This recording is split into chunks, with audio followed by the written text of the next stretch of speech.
Na Univerzite Konštantína Filozofa v Nitre je zriadené Centrum podpory študentov so špecifickými potrebami.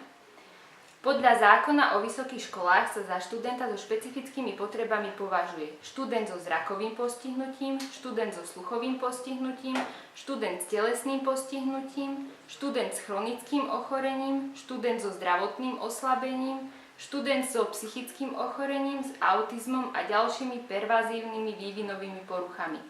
a taktiež študent s poruchami učenia. Úlohou Centra podpory študentov so špecifickými potrebami je vyhľadávať študentov a uchádzačov so špecifickými potrebami, poskytovať konzultácie študentom a uchádzačom so špecifickými potrebami a ich rodinným príslušníkom, zabezpečovať modifikáciu prijímacieho konania, evidovať študentov so špecifickými potrebami, spolupracovať s koordinátorom pre prácu so študentmi so špecifickými potrebami, oboznamovať akademickú verejnosť so špecifikami štúdia študentov so špecifickými potrebami, prehodnocovať podmienky pre štúdium študentov so špecifickými potrebami,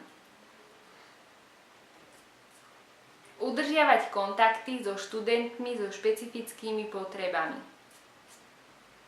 nadväzovať kontakty s inými organizáciami, ktoré môžu poskytnúť študentom pomoc. V spolupráci s Univerzitou Konštantína Filozofa v Nitre vytvárať čo najvhodnejšie podmienky pre štúdium študentov so špecifickými potrebami a bezbariérový prístup k štúdiu a k informáciám.